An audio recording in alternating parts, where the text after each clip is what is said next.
இதையெல்லாம் தடுக்க வேண்டும் என்ற நோக்கத்திலேதான் இங்கே நாங்கள் வருகின்றோம். இதெல்லாம் இயற்கை கொடுத்த வரம், இயற்கை கொடுத்த வரம். நாங்க ஒன்னும் தாமிரபரணிய, அதாவது கூவத்தை தாமிரபரணி ஆக்குங்கன்னு நாங்க கேட்கல. தாமிரபரணிய கூவத்தை போன்று ஆக்கிடாதீங்கன்னு தான் நாங்க கோரிக்கை. சென்னையில நான் வாழ்ந்து கொண்டிருக்கின்றேன். கூவம் ஆறு 40 ஆண்டுகளுக்கு முன்பு அந்த ஆத்துல தண்ணியை நாங்க குடிச்சோம். அதுல மீன் நிறைய இருக்கும். கூவம் ஆத்து தண்ணியை வச்சுதான் பூஜை பண்ணுவாங்க கோயில்ல. ஆனா இன்னைக்கு சாக்கடையா மாறிடுச்சு, சாக்கடையா மாறிடுச்சு. அதே நிலை தாமிரபரணிக்கு வரக்கூடாது. இது நமக்கு இயற்கை கொடுத்தது. இது எவ்வளவு பெரிய வரம்.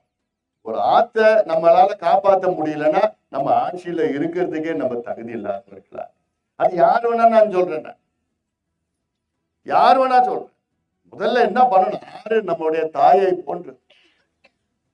அப்படிப்பட்ட ஆற்றை காப்பாற்றணும். வருங்கால சந்ததியினருக்கு இது போன்ற ஆறுகளை நாம் விட்டு செல்வோம். உலகம் முழுவதும் மாறிட்டு வராங்க.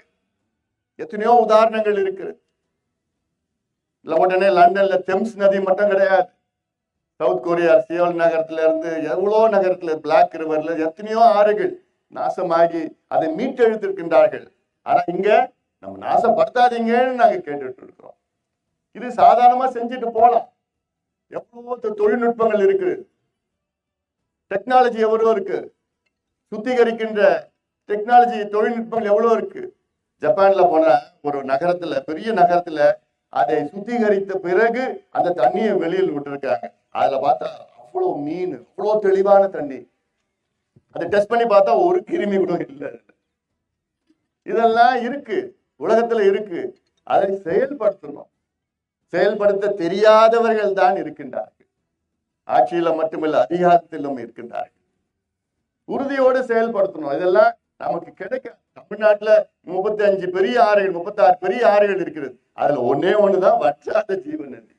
நேற்று மதுரையில இருந்து தான் வந்த வைகை நதியை போய் பார்த்துட்டு வந்தேன். வைகை நதி கிடையாது, வைகை சாக்கடை மாறிடுச்சு. இப்போ மழை காலத்துல கொஞ்சம் தண்ணி வெள்ளம் வந்து அடிச்சு வந்தா போயிடும், முடிஞ்சு போச்சு. கள்ளழகர் மதுரையில வைகையில எதுல இறங்குறாரு? சாக்கடையில தான். அவர் கூட 5 லட்சம் பேரு சாக்கடையில தான் இறங்குறாங்க. பேருக்கு கல்லழகர் ஆத்துல இறங்குறாருன்னு பேரு. சாக்கடையா மாத்திட்டாங்க இவங்க. அதே போன்று தாமிரபரணி சாக்கடையா மாற்றக்கூடாது, மாறிட்டு வருது. ரசாயன கழிவு, திடக்கழிவு, தொழிற்சாலை கழிவு, எல்லா கழிவுகளும், போக்குவரத்து கழிவுகள் எல்லாமே இதுல தான் வருது. இதுக்கு கீழே இருக்கிறவங்க இன்னொன்னு மோசமா பாதிப்பு. தாமிரபரணி மேற்கு பகுதியில அங்கிருந்து வர்றது பரவாயில்ல. ஆனா திருநெல்வேலி நகரத்தை தாண்டின உடனே திருநெல்வேலி நகரத்துல எவ்வளவு 1.5 லட்சம் வீடு இருக்கு. 1.5 லட்சம் வீட்டினுடைய 200 டன் கழிவு தினம் இதுல கலக்குது. 200 டன். என்ன ஒரு ஆறு, எப்படிப்பட்ட ஒரு ஆறு. இதை காப்பாற்ற வேண்டும். நிச்சயமாக அரசாங்கம் இதை உறுதியுடன் காப்பாற்ற வேண்டும். நம்முடைய காமராஜ் அவர்கள் நல்ல யோசனைகள்லாம் சொல்லியிருக்கிறாரு.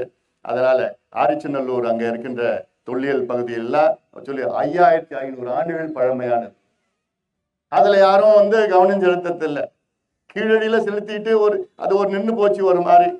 அதுக்கு ஒரு எக்ஸிபிஷன் பண்ணணும்னு மத்திய அரசு, அதுக்கு நிதி இல்லை, மாநில அரசு ஏதோ பண்ணிட்டு இருக்கிறாங்க. நிச்சயமாக நீங்க சொன்னது யோசனை. நம்முடைய நிதி அமைச்சர் நிர்மலா சீதாராமன் அவர்களை நானும் வரேன், நீங்க வாங்க, நம்ம போலாம், நேர்ல சந்திக்கலாம். 250 கோயில் 1000 கோடி இந்த ஆத்துக்கு வேணும். இது இந்த ஸ்ட்ரெச் மட்டும் கிடையாது. பாபநாசத்துல இருந்து புன்னக்காயல் வரைக்கும் 125 கிலோமீட்டர் தூய்மையா இருக்கணும், சுத்தமா இருக்கணும், பாதுகாக்கணும். இது மட்டும் இல்ல, அந்த புன்னக்காயல்ல முகத்துவாரத்துல ஒரு தடுப்பணை கட்டணும். தடுப்பணை கட்டாதனால புன்னக்காயில் இருக்கின்ற விவசாயிகளுக்கு அவங்களுக்கு குடிக்கிறது தண்ணி இல்லை. எப்படி இருக்கு பாருங்க.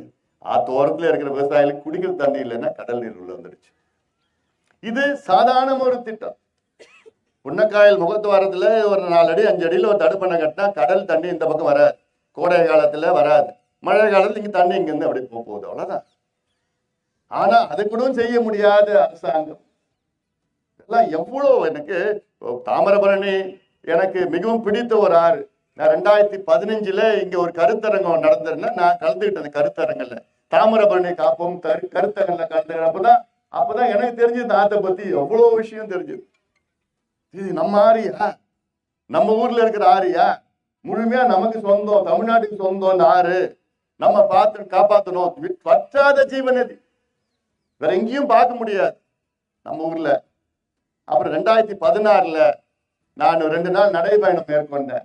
ஜூலை 1, ஜூலை 2, 2014 தாமிரபரணியை காப்போம், வற்றாத ஜீவநதியா தாமிரபரணியை காப்போம் என்று ஒரு 2 நாள் நடைபயணம். பாபநாசத்திலிருந்து புன்னகாயில் வரைக்கும் 2 நாள் நடந்தேன். ஊரா போனேன். ஊரா போய் துண்டு பிரசுரம் கொடுத்து அதெல்லாம் பண்ணி அதன் பிறகு மறுபடியும் இன்னொரு போராட்டம் நடத்தும். தொடர்ந்து இதெல்லாம் நம்ம செஞ்சுட்டு வரோம். ஆக இதை தமிழக அரசு உடனடியாக எடுக்க வேண்டும். இந்த மாவட்டத்தில் தானே நம்மளுடைய சபாநாயகர் இருக்கிறார். அவர் நினைச்சாருன்னா என்ன வேணா பண்ணலாம். அவர் போய் அமைச்சர்களை கூப்பிட்டு வச்சு இதுக்கு நிதி ஒதுக்குங்க, சுத்தப்படுத்துங்க, தூய்மைப்படுத்துங்க சொல்லலாம் இல்ல. அமைச்சர்கள்லாம் இங்க யாரும் இல்லை. பொறுப்பு அமைச்சர் நிதி அமைச்சர் தான். தங்கம் தென்னரசு நிதி அமைச்சர் தான். அவர் தொகுதிக்கு நான் போன வாரம் போனேன்.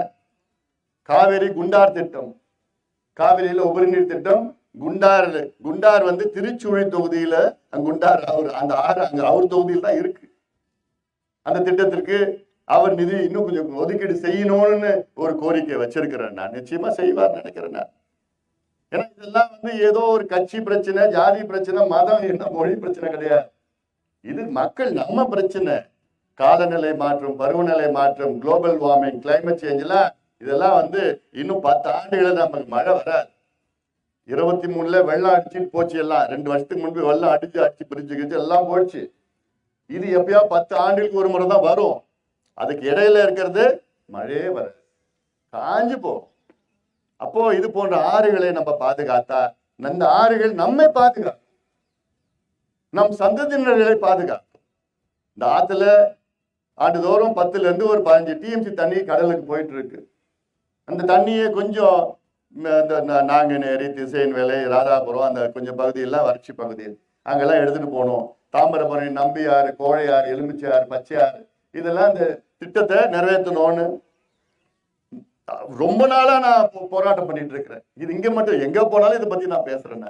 பேசி பேசி பேசி அழுத்தம் கொடுத்துதான் கடந்த ஆட்சி காலத்துல அது திட்டம் போட்டாங்க, நிதியை போட்டாங்க. இப்போ ஏதோ கொஞ்சோண்டு பிட்டு மட்டும் இருந்தது. இந்த பிட்டு சின்னது முடிக்கிறதுக்கு 4 வருஷம் ஆச்சு.